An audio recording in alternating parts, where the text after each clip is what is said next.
Preschool guy.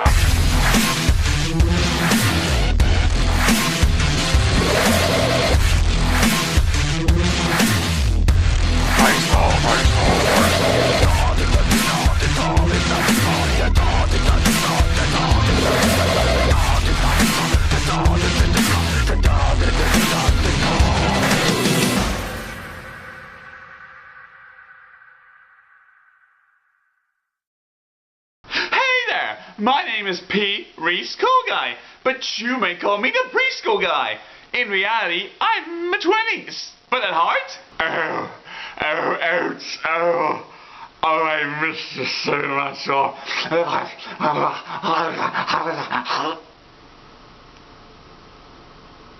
Does any phony wanna bite? Hello and welcome to a very special episode of my show, where I join the herd in a sense in order to talk about a subject matter that we all know and love. Wait a second, did I already do something like that? I'm assaulting Brody! No!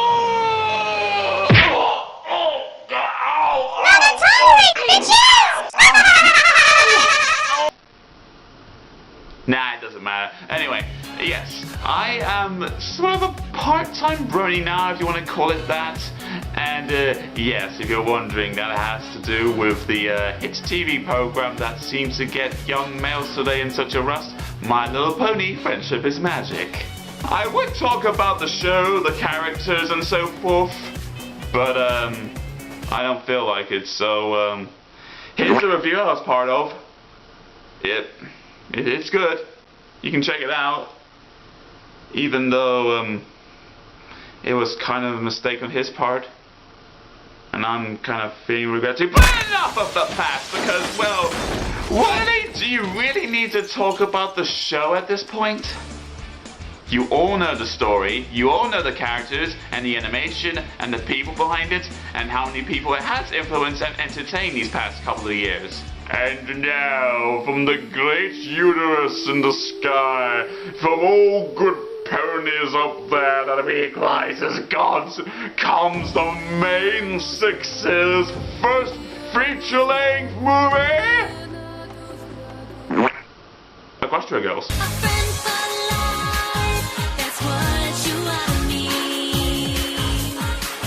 Now, many of you might have different backgrounds into seeing this little movie.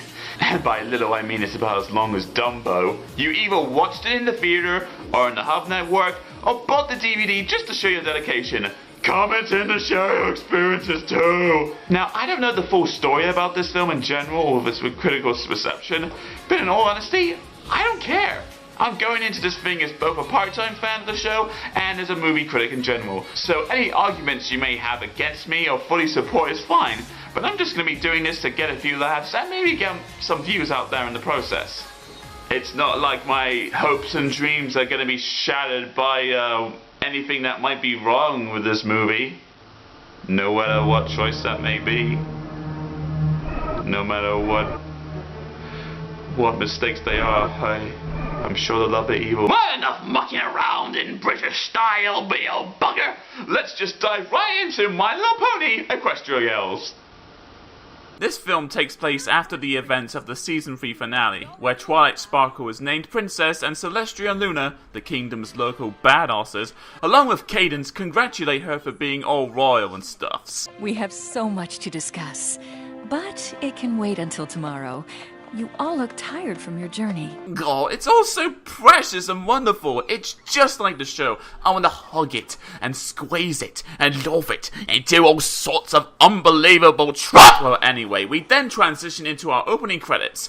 They even have the show's theme tune as well. A remix, technically, but still, it's pretty cool, as it pays homage to the fan-made series of the same name.